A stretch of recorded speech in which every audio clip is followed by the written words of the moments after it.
Welcome to I Have Questions with Michael Ruhland. Have you ever asked a question? Have you ever been in a classroom, been curious, or ever wanted to teach and learn? Then you're in the right place, because I have questions. Hi, I'm Mike Ruhland. I've been a business owner, a soldier, an educator, a husband, a father.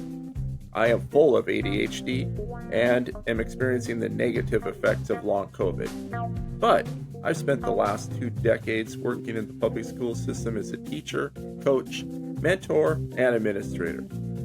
I'm very passionate about being curious, about being educated, and most importantly, about having questions.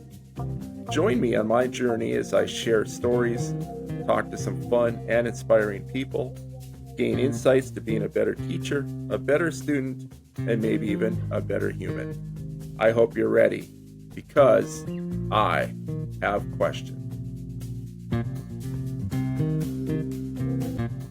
Welcome.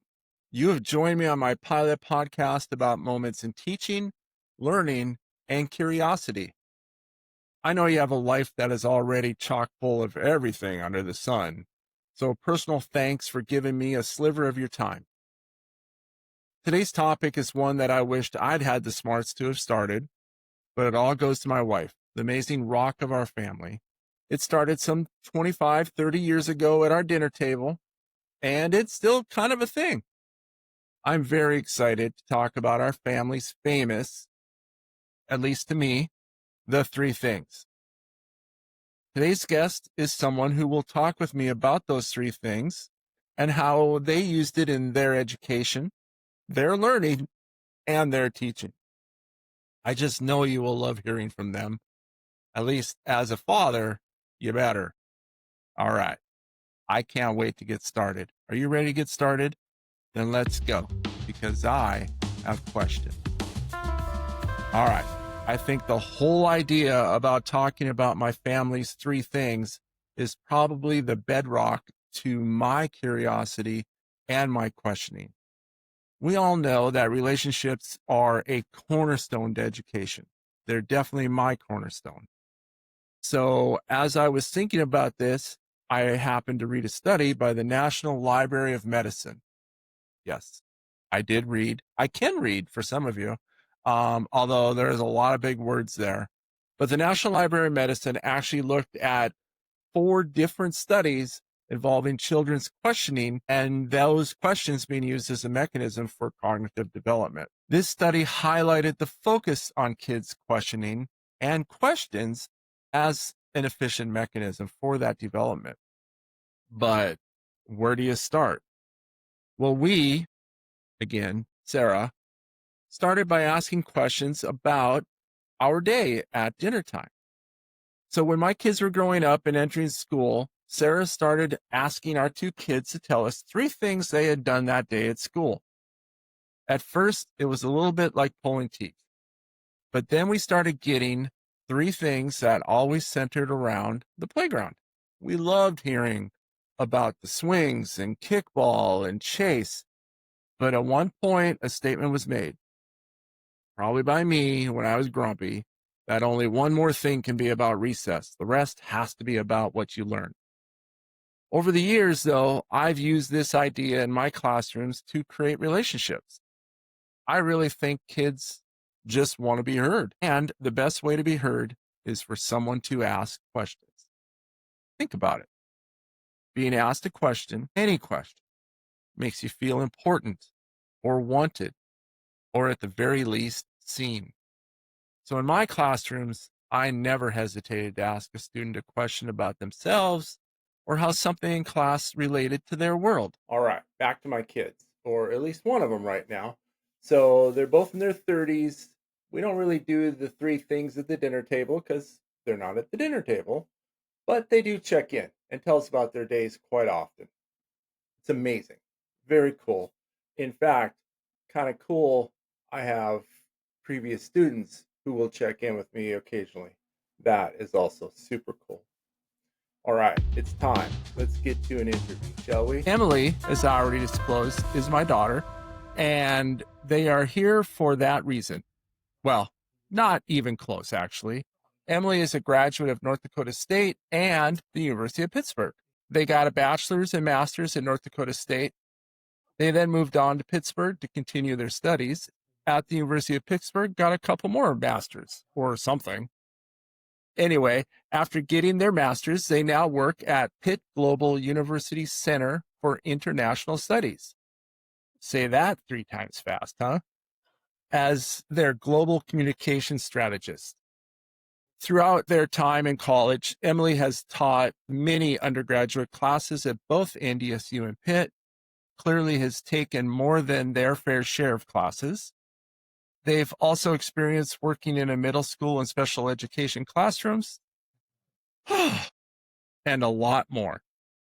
I am so very pleased to welcome Emily Ruhland. Em, hi. Hi, I have questions. First, how are you doing? I'm great. It's beautiful here. I'm in Pittsburgh and I am just happy to be able to be talking to you and thank you for having me be your first guest. Of course, I had to go with something easy, huh? I'm Although you so could have, ready for this. yeah. Although you could have worn a Minnesota Twins hat instead of a Pirates hat, but whatever. Matches the shirt. Matches the shirt. Yeah. All right. So, very quickly, I've been talking about the 3 things within our family where, your mom made you guys tell us 3 things every day. And so, can you just give us a quick little synopsis of what that was like as a kid, then a young adult, and now an adult sharing 3 things with your parents? Yeah, for sure.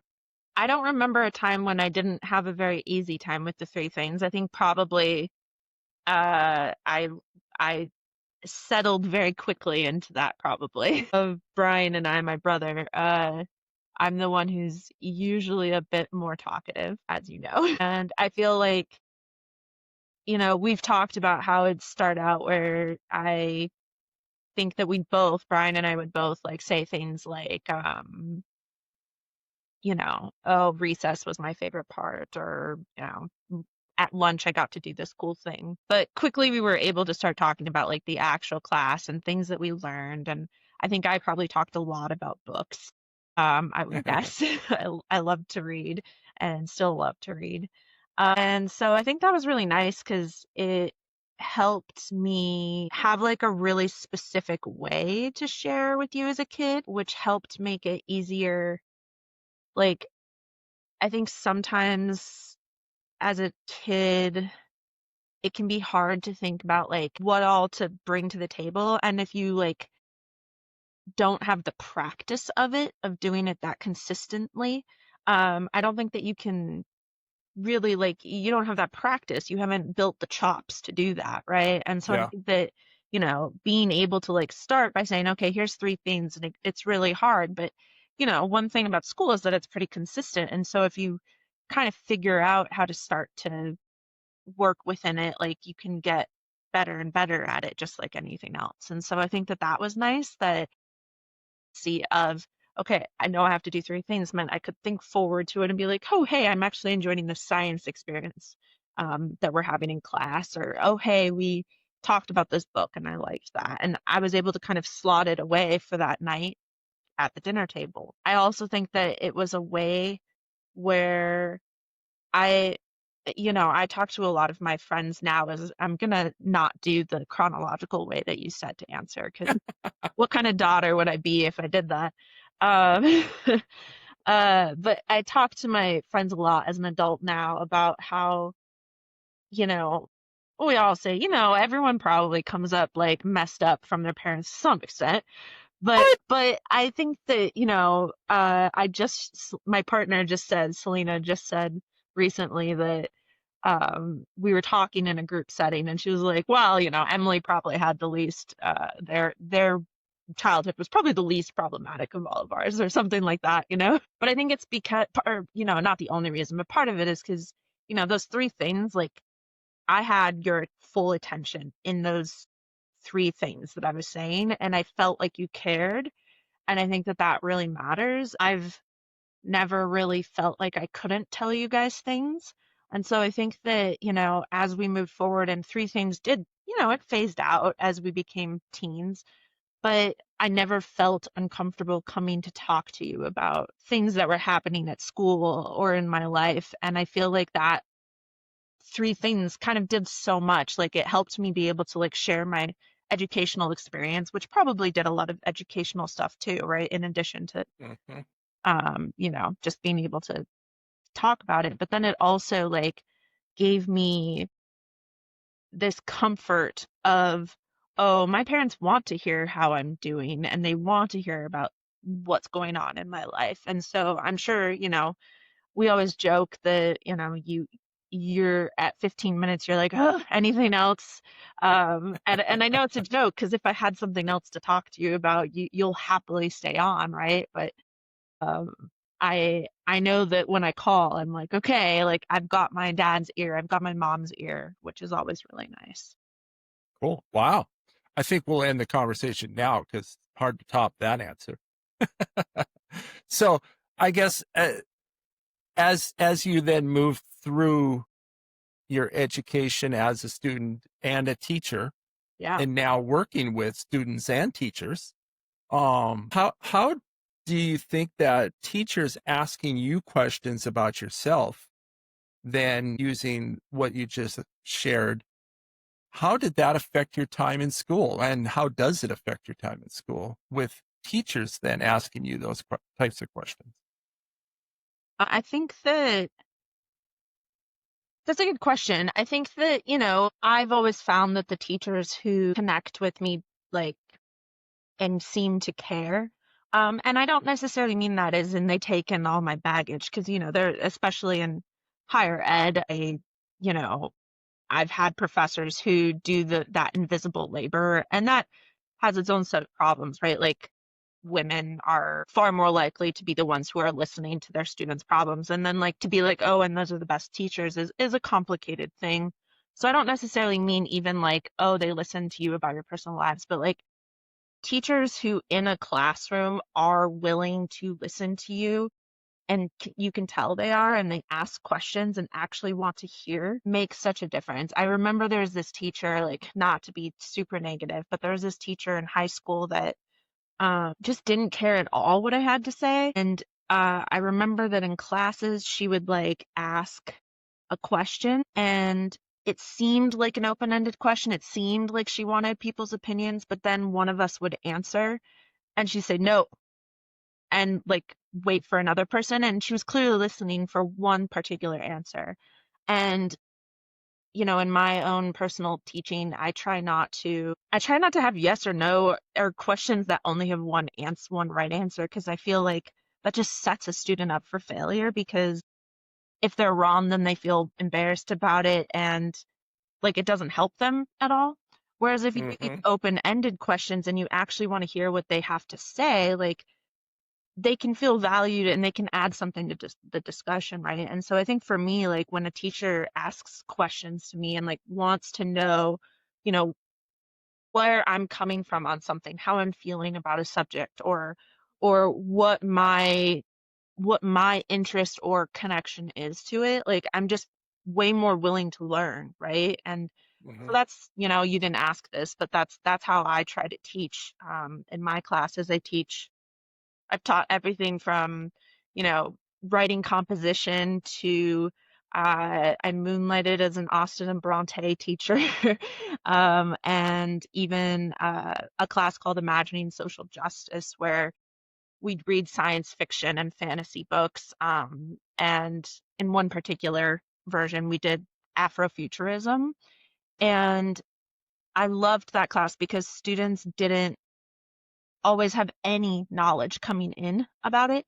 But when you ask questions that allow them to kind of connect their own world to it, they find out that like they don't have to know anything about Afrofuturism to start to understand it and get to know it and realize that they have things in their lives and their expertise that can add to that conversation. Well, just so you know, I know you just said that I didn't ask the question you answered. But you do need to know that my second question was, how did you utilize personalized questions when you were teaching? So I know, I figured. great answer.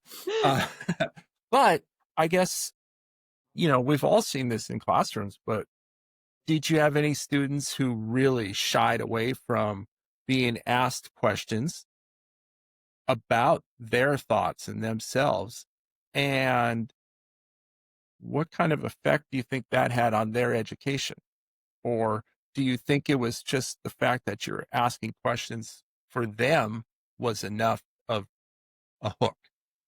Yeah. Well, not to get super like political, not political, like lowercase political here, but I've taught, like you said, at North Dakota State University and at the University of Pittsburgh in Pennsylvania.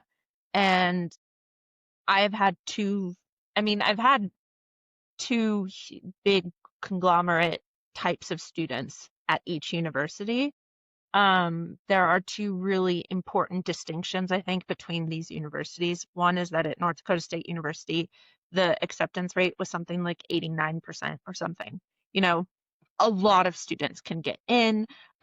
It's free for North Dakota high school students if they get a certain grade percentage. And so that's one difference, whereas the University of Pittsburgh is a much stricter acceptance. I don't remember the number, but it's much lower. And there's also it's quite a bit more expensive. So students really, like, a lot of students get scholarships to go there, or have to work really hard to get to go there. And that is not to say that those students don't both want to get like a degree that's meaningful and are really smart. Like, there's smart students in both, but I think that it creates a different average type of student. And then the other difference is the culture. In North Dakota, it tends to be a more conservative socially and politically, and in Pennsylvania, a little bit more moderate to leaning liberal. And so those are two important things that I think changed that student experience that I had. And the average student at the University of Pittsburgh tends to be, I don't know what a positive word for a tryhard is, but they like want to do everything and anything, and how do they get that A? And oh my God, like, this is the most important thing to them. Or it's not the most important thing, but it's the most important thing to get an A so that they can get to the most important thing, which is, their doctorate degree or whatever.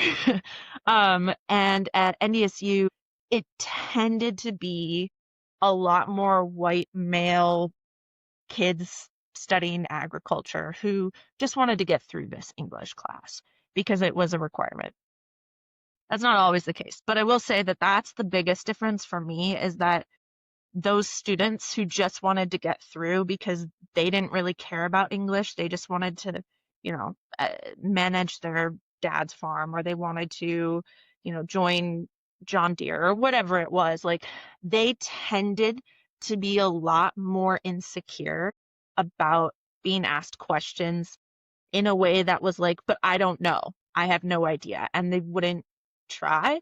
And so that was a lot of like pulling teeth a little bit, and sometimes in the most rewarding way possible. And I can come back to that in a second. But with the Pitt students who really just, everything is so important and they need to do it, like, I feel like they tended to, when I'd ask questions that like had them explore those options, not that there weren't also students who did that, but on average, more students were like, I know the answer, but they thought there was one right answer.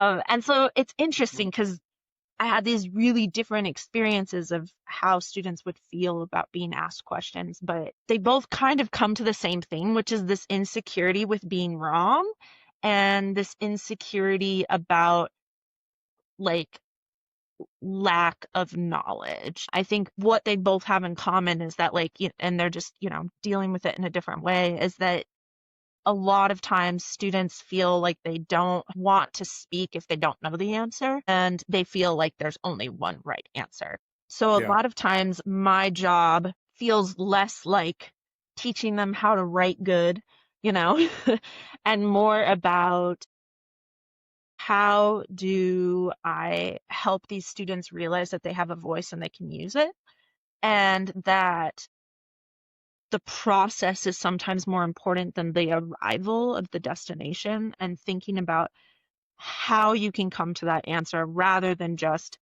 that's the answer, I have to memorize it, if Yeah. that makes sense. And I feel like that's Yeah. been a really rewarding way to teach for me, you know. So do you think by continually asking questions that have some personal aspect to them and then some educational aspect helps those kids over the course of a semester at those farm boys from NDSU? Do you think that helps them open up then by the end of the semester? They can still not like English. I mean, Yeah, reading. Who reads? There's just, as Nate Bargatze says, there's just so many words in books. Like yeah, never a blank page to take a breath, right? yeah. So, if you haven't seen that clip, go find Nate Bargatze talk about reading books. I've seen it. He's great. It's awesome. Yeah. Um, anyway, do you think that the question asking, kind of like you had mentioned, is it now makes it easy for you to call us and talk to us? Hmm.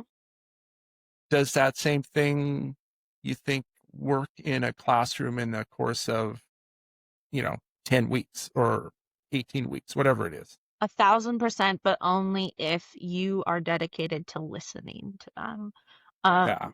like, yes, but you Yeah. have to, and I think for me, it's like you have to also provide more than just one way for them to answer, because there are students who even by the end don't want to raise their hand and talk in front of the class, but you give them something to write down, and all of a sudden they're sharing, right? Yeah. And they don't do that at the beginning of the class, but by the end they've like got like 2 pages basically. So yes, but you have to put in the work to prove that you're welcoming that kind of interaction. Respond to what they do share in a way that shows that it's valued in that classroom. Yep. Cool. All right. Getting down to the end here. Our time is short. So enough of this education classroom blah stuff. Duh. Blah. So now that you're a working stiff and working for the University of Pitt, how does your question asking abilities from having to live through it in our house and as a teacher, how does that affect your job? Oh, good question. Thank you. Did you guys all hear that? Good question. I feel like sometimes I feel like working, this is so rude, I apologize, but sometimes I feel like working in an office is the same thing as dealing with a bunch of children. Um, Totally is. I constantly feel like they're not answering the right question. It's so frustrating, right? And because like you said, I do communications, and I'll constantly tell people I need this one thing, and then they go crazy over this other thing that has no relevance or importance. But I think that, as a communications professional, I've gotten to do a lot of really cool things that include hosting workshops. I do webinars. I have a student worker, which is really like, it was so cute this morning. I'm on medical leave right now, and a student worker texted me this morning that she can't wait till I'm back in the office because I start back tomorrow remote, and so I won't get to see her. And so that's really cool. And, I have weekly check-in meetings with tons of different people, it feels like. So anyways, all this to say that I do a lot of interacting with people and trying to figure out people's problems and solve them, right? And that's Hmm. in the end a lot of what I am in my job as a problem solver. And I think that like one of the things that has suited me most in this position is being able to ask questions to others and really, really listen and hear them. And even if it's like, you know, there's dumb answers all the time, but even if it's a dumb answer, like I'm able to kind of pivot it usually and be like, okay, I see what you're saying. That makes a lot of sense. I hear you, Hmm. have you thought about this? And so using, kind of their answers to that to kind of make them see a wider picture has been really helpful. But I also think that, not to like toot my own horn, but I got an award last year. And in it, the executive director of Pitt Global said a little something about me, which was really nice at the ceremony. I cried because she just basically said that, like, everything that she said had to do with how she's always felt like so comfortable around me. And like, you know, basically her whole thing was that like I can make people feel at home and comfortable, and she thinks that USIS has benefited from that, blah blah blah, right? um so, Yeah. but I think that, I think that that's something that I really cherish, that people feel comfortable around me. And I think that it's because I'm a very open person who's really willing to listen to others, and I ask a lot of questions. And in addition to, we've been talking a lot about how questions help that person like feel more comfortable to talk to you. But I also think it helps you be better at asking questions that care about other people too. And so, when you guys kind of taught me how to answer these questions, you were also sort of teaching me how to be able to ask questions of people I care about and my community as well, in a way that Yeah. shows how much I value them. Yeah. Wow. Listening to you, I think I named my podcast completely wrong. Instead of I have questions, I should have said something like, I want to listen. But, Cool. sometimes the question is tell me your story, I want to listen. Yeah. So I think Yeah. that I would say that they go hand in hand, They do. because to be able I to agree. listen, you have to ask to let someone in. Yeah. All right. As we wrap this up, we've gone way over my 22 minutes. My hour has Apologies. 22 minutes. So, what is maybe one thing that I missed that I should have asked a question about? That's a great question too. Wow, look at you, full of questions. I think that, one thing that we didn't talk about is my community outside of work and school. And, like I said, I'm on medical leave because I just had a major surgery. And someone convinced me to put a meal train thing together, and I did it. I was like, sure, why not?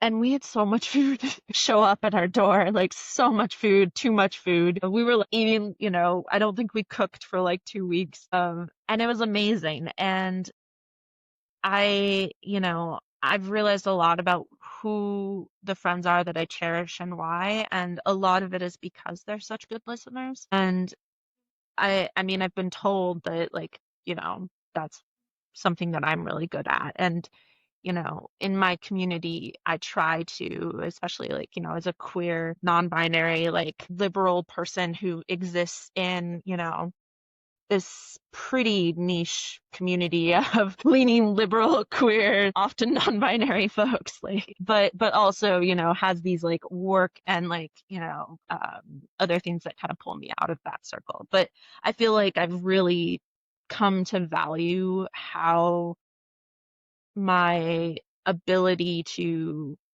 enter into conversation with people, to be willing to listen, to ask questions, is something that has really made me a lot of friends that I really care about and really cherish. And I think that that's something that's really important too, is that it's also really impacted my social life. And that's where I find the most fulfillment in my life. I love my work, I do, and I love teaching, and I love so much about my life, but my friends and my support and my family are really where I get the most, enjoyment out of my life. Yeah. Wow. Cool. Nice. Yeah. Well, Emily Catherine Ruhland, I can't even imagine having done my first episode without you.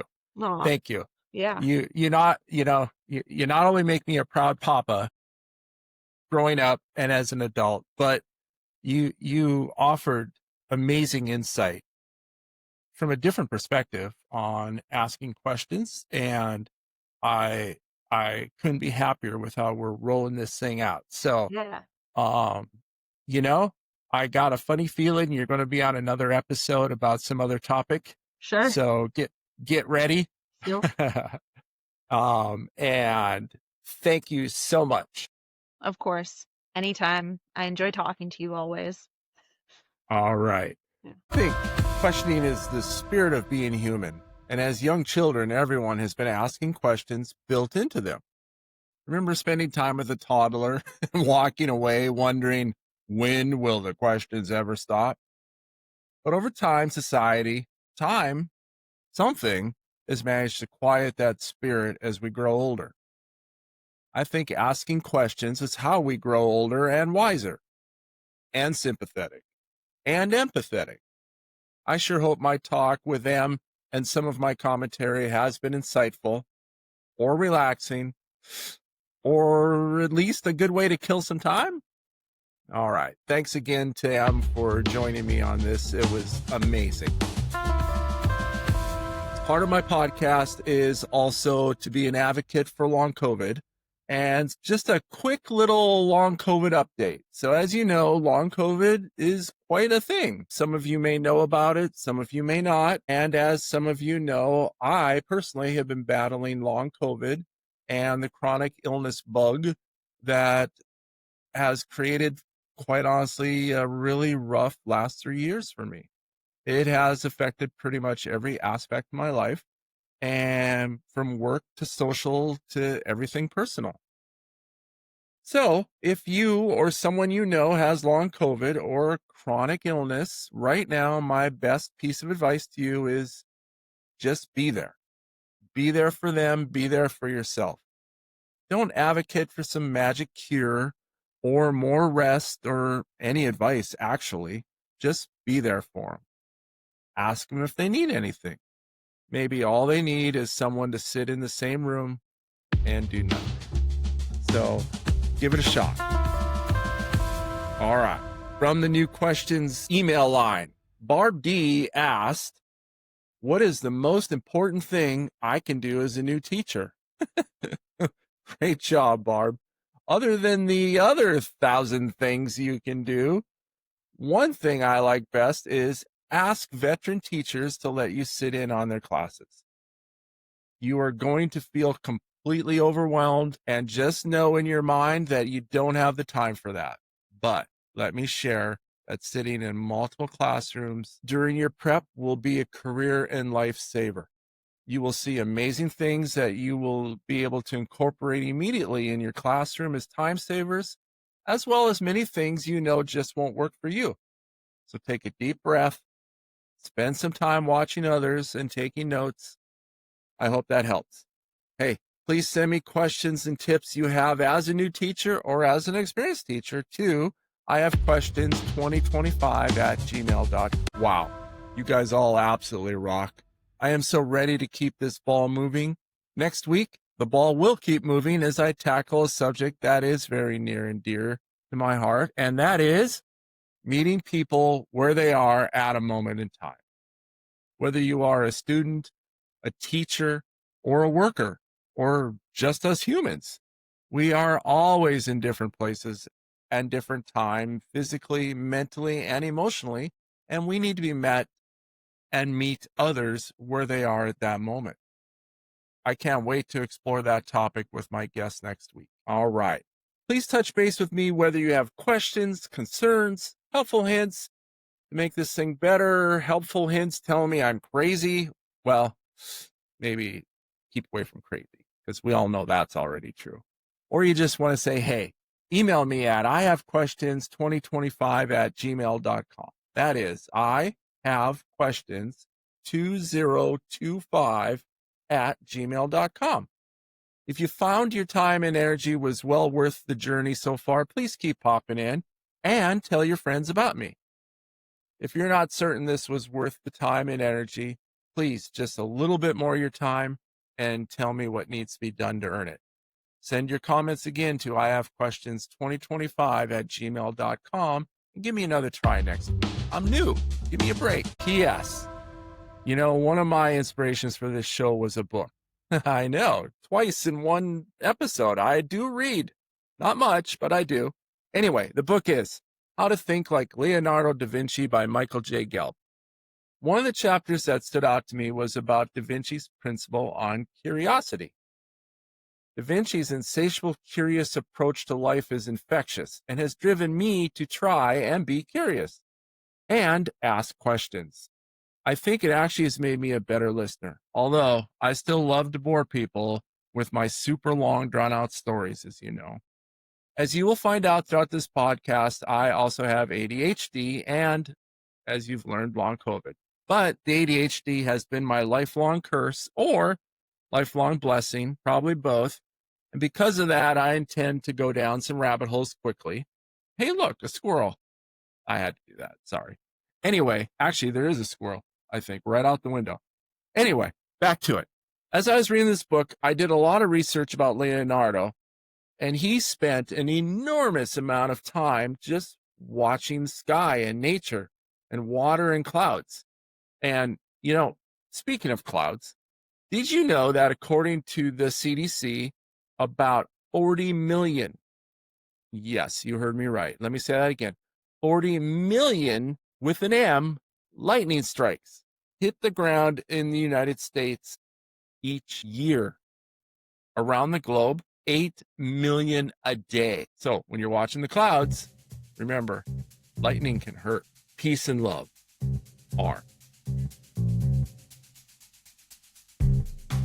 This has been a production of SMEB LC Enterprises. Please give us a thumbs up, share us with others, and come back next week for another leg of our journey.